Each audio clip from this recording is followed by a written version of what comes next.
Okay, today we're going to show you how to make chicken and broccoli calzones. This is like the Cleaver family recipe book, so here's how you go.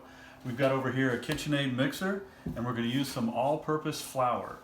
So you want to use 8 cups of all-purpose flour, but we want to get the 8 cups exactly right. So one of the things I do, and I'm often made fun of for getting it exactly right, is lightly put flour into the measuring cup and then take a knife and just kind of tap it like that to make sure you're getting exactly but not packed down 1 cup of flour. So we're going to do 8 of those all together.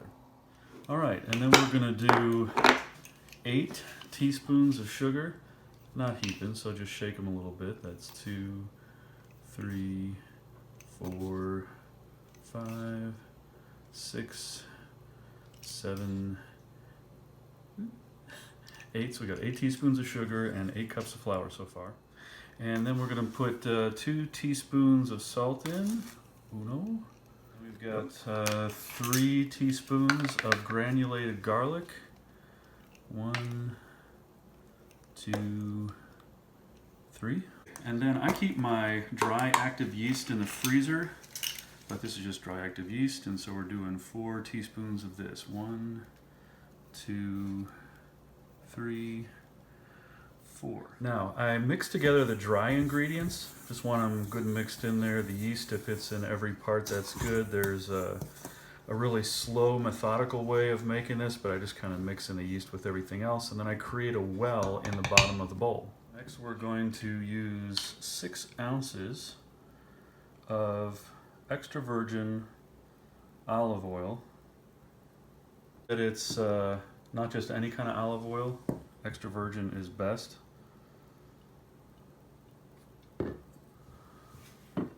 So I got the dry ingredients mixed up, and then I start adding the wet ingredients, first the oil and then the water.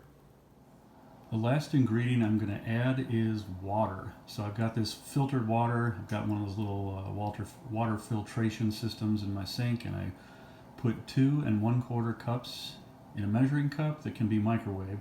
I'm going to microwave it until it gets right to the right temperature. You see, the water has to be somewhere between 105 degrees and 115 degrees. If it's a little bit too cold or a little bit too hot, it's not going to work out right. This is one of the secrets behind making just right dough for bread or pizza or calzones like we're doing today. So somewhere between 105 degrees and 115 degrees. Now, I'm not going to pour all of the water in, just a little bit, maybe about the same 6 ounces as the oil that was in there. And then I'm going to bring it over here to my KitchenAid mixer. These things are great. I'm going to start mixing it up, but not fully. I just want to get it mixed in a little bit. I want to see some chunks going in the middle. And then I'm going to lower it and add a little bit more water. I'll do this 2 or 3 times until I get all the water in there. The idea is to have it mixing in the middle with the dry flour on the outside slowly working its way in.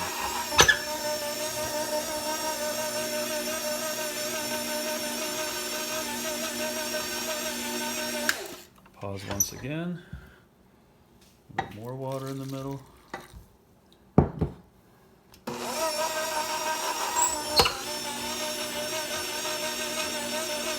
See, the globs are forming in the middle and it's still dry on the outside. That's what I want.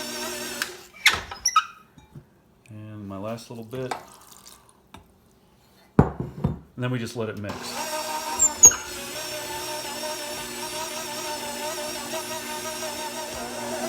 Now, how do you know it's exactly done? Well, it looks probably about like this. It's not sticking to the edges too much, and the mixer's not doing much anything more. It's just kind of flopping around a little bit. Lower the mixer. Want to pull it off the blade, the bread hook, the dough hook is what it's called. This dough is still a little bit sticky. What I'm going to do is take what's called some bench flour. This is just some all-purpose flour that I'm going to mix in. Since it's still a little bit wet today, it's a kind of a humid day outside. It's about to rain. And so I'm going to take some flour and mix it in. Basically, the kneading direction is like this. Push, rotate 90 degrees, push, rotate 90 degrees. Just do that over and over again. This is called the kneading process. One of the things that's happening is the yeast is moving into the dough. It's still a little bit sticky, so I'm going to add some. The yeast is spreading throughout the dough. The further it spreads, the more of the dough it's going to help rise and do its stuff. Push 90 degrees, push 90 degrees, push 90 degrees. Okay. When it's about the right thickness, you'll notice it doesn't stick to the surface. That's probably about right there. Next, I'm going to spray with a little bit of olive oil spray the inside of a bowl. And this is the bowl that we're going to put the dough in so that it'll rise. Punch it down one more time, just a little bit. And that dough is going to have to rise near to the top to be doubled in size, and then you'll know it's ready to make the calzone dough. Cover this with a plastic sheet. Sometimes people just want to put a towel over it, that's fine, but I find on really humid days it's kind of nice to have the plastic wrap over it. Stick a couple of sheets there to stick together. And that's enough. I don't need to put I used to put a rubber band around the edge to keep it on there, but it's going to be fine. So inside, that's going to rise to about twice the height. And we're going to cook the chicken, and I prefer to cook mine in an Instapot. You can make the chicken any way you want. I just wouldn't overcook it because it's going to cook kind of a second time when it gets in the oven and starts baking. So usually what I do is I take boneless thighs and I'll line the bottom of the Instapot. See if we can get up there and see this.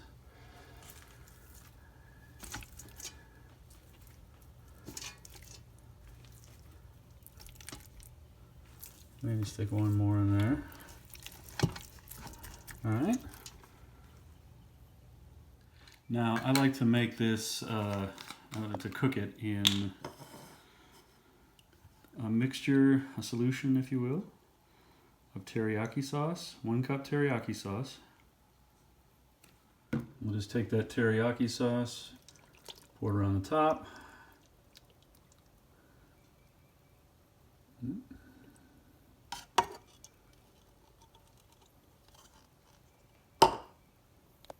And then I'll just put half cup of water, so it's not straight teriyaki sauce.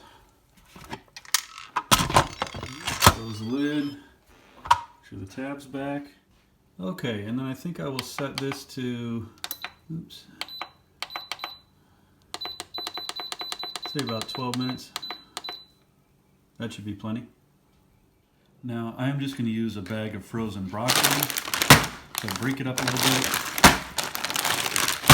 And I prefer the florets part, the floret part, whatever, not the stems so much, because this will work better for the mix that I have in mind. When the broccoli is done, make sure you pick it up by the bag, the edges of the bag carefully, because it's going to be really hot. So that's steam coming out of there. I'm going to stick it in a colander just to dry it off a little bit, because sometimes there's a little ice on there that melted in the microwave. We want that being a little bit dry. It doesn't have to be too dry. Just going to take the broccoli, turn it out on a cutting board. I want it in smaller pieces because we're going to mix this up with chicken and some creamy chicken soup in a minute. So just chopping broccoli.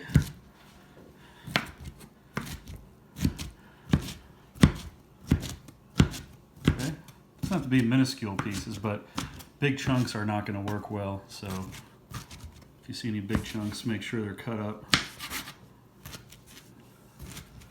About right. All right, the chicken's done. I love these Instapots because it leaves the chicken really nice and moist. Locks in the moisture, so to speak. Look at the steam rise off that thing. That's what I'm talking about. That chicken with that little bit of teriyaki on it is going to have a unique flavor, not quite as bland as every other ingredient that's in there, but it's not spicy or anything. It's just right. Oh, wow. Look at those. Didn't those turn out great? I mean, they're brown just the right amount. Oh, they smell awesome. Okay, so next thing we're going to do is we're going to dice up the chicken.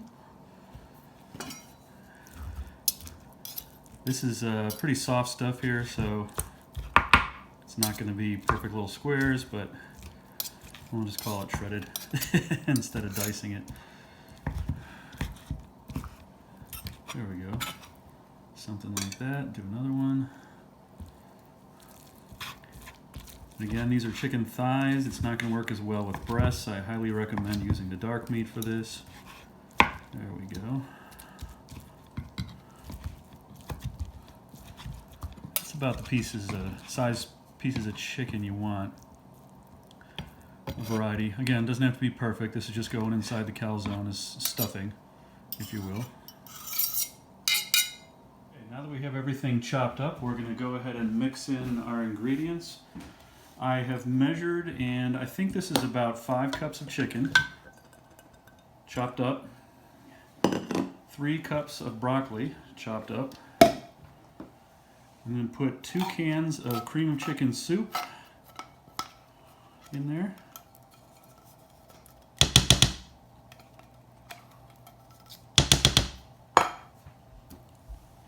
Second one.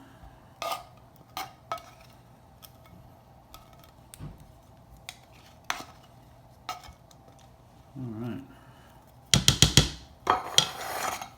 Now I'm going to mix that up. Probably need a bigger spatula for that. There we go. Just gently mixing it up, turning it over. Make sure it's all mixed in there.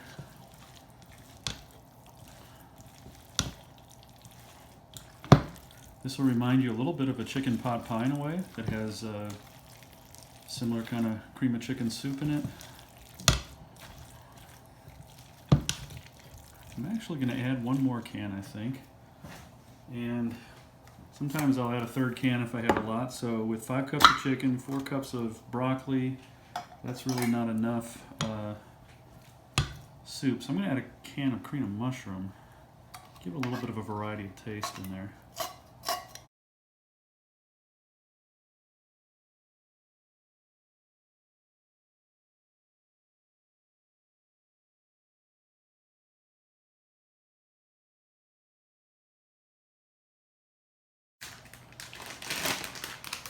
Now I'm going to use the low moisture part skim form because that's a little bit healthier for you.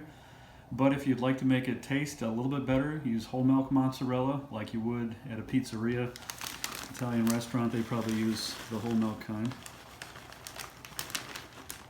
This is about, let's see, maybe 2 cups of cheese.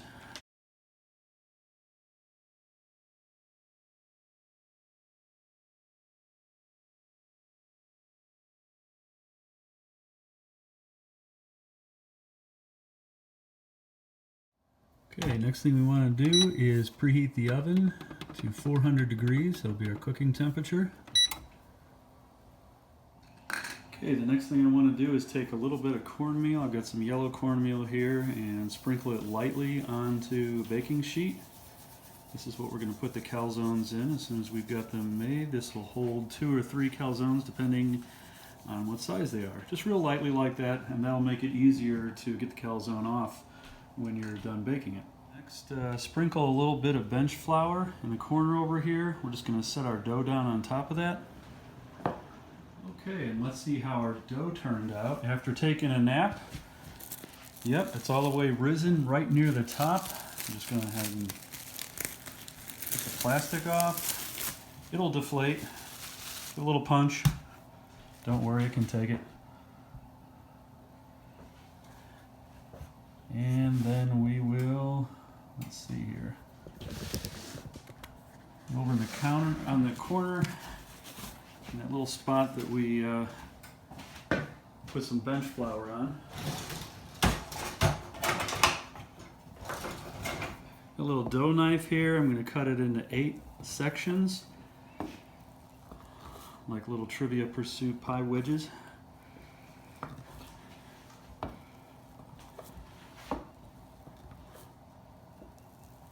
And each one of those 8 sections will be another calzone. I'm going to pour out a little bit more bench flour where we're going to work the dough into its round position. So I've got 1/8 of the dough. Slap it down there, and I want it to be somewhat round.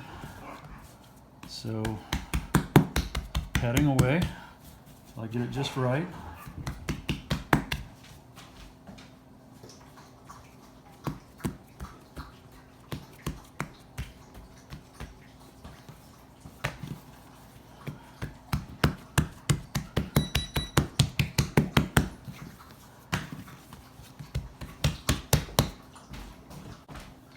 I have a small roller that I'm going to use once I pat it out with my hands a little bit. And you want the dough to be sticky enough where it's going to hug the table or the countertop a little bit, but you want it to be loose enough so that it can move. If it's too wet, it's going to be too sticky. If it's too dry, it's just going to slide around. So you have to find that happy medium between the two, and that just comes with time. You figure out how much is too much flour. If it's too dry and you have only flour, just drop a little bit of that extra virgin olive oil that you were using before when you made the dough. Just wet it up a little bit with that. If it's too wet, which it usually will be a little bit on the humid side when you first start working it, then just, you know, add a little flour. Now, as far as the size of the calzone, that's completely up to you and how the dough turns out. I prefer to have 8 calzones come out of every batch according to the size that I just did. I can do smaller calzones, bigger calzones. I'll just keep flipping this over a little bit, maybe mix in a little flour here and there so it doesn't stick. If it looks like it's getting too thin, like over here I've got a strip that's a little bit thin, I'll just be sensitive to that and maybe roll some of the thick part into the thin part so that it feels like it's even. It's a somewhat tedious process doing the pizza rolling out part, but it feels good when you get it just right.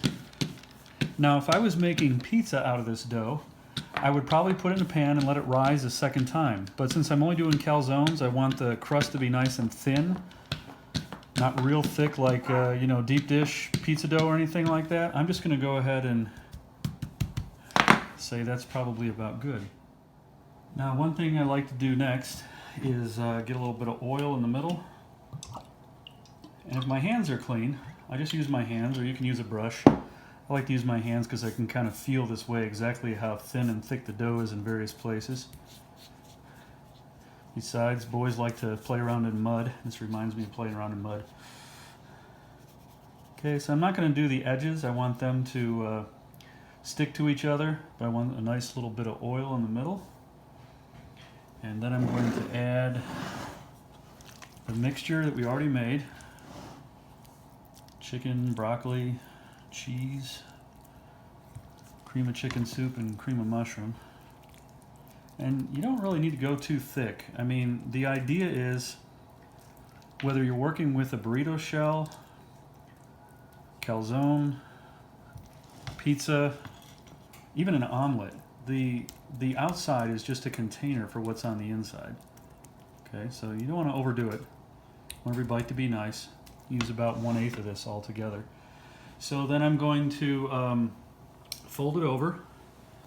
Again, this is just like a pizza, except it's going to be not rising a second time like I would a pizza. And now that I've got the edges, the top edge is about a 1/2 inch less than the outer edge, smaller. So then I'm going to fold it over. Just make a little tube by folding it over once, twice, maybe, whatever it seems to need. And this is basically how we do like a pizza fold-over type thing. We call it a calzone. I'm going to make sure it's all just right like that. Good. Next thing we want to do, now that we've made the dough, is we just want to kind of roll it up into our hands like this. If you need to use a spatula or something to get it up, that's fine, but basically you just want to rest it there. Now that we've got all 3 on one tray, just going to put them in the middle or top rack of the oven. Thing I want to do, just pull these out of the oven a little bit. Oh, looks like one of them's unfolding a little bit there. And poke holes in the top. Poke, poke, poke. This is going to let a little bit of the steam out There we go. And we'll just put that back in for about another 15 minutes. We've baked the calzones 5 minutes, and then we poked holes in them, and then we put them in the oven another 15 minutes on top of that, and they should be ready to go. You can tell because they're a little bit brown, but not too brown. And we'll just set them up there. We'll let them cool for about 5 minutes or so, and then we should be ready to cut them up and serve them. Okay, one little pro tip here. You can just do this if you want to. Take a little bit of butter. Just throw it on top of there when it's all warm.